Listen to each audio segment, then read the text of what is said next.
you might ask what I've done to combat the epidemic of gun violence. When we had the shooting in the Aurora movie theater in 2012, I was myself and the mayor of Aurora were in the mobile command vehicle and saw the video footage from the crime scene.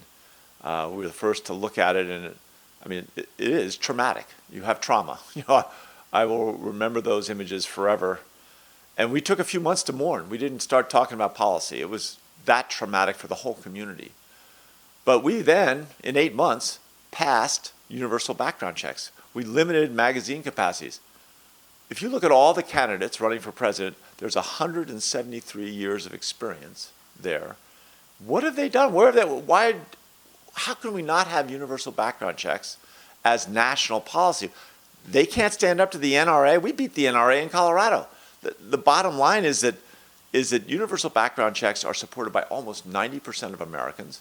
When we did the study, we went back and got the actual statistics in Colorado. We were getting to 50% of the gun purchases, and there were 38 people convicted of homicide that tried to buy a gun, and we stopped them in 2012. That means there were probably 38 people convicted of homicide who tried to buy a gun, and then they didn't get a background check, and they did buy a gun. Right? In all, we had 3,000 people convicted of violent crimes who tried to buy a gun in 2012, and we stopped them.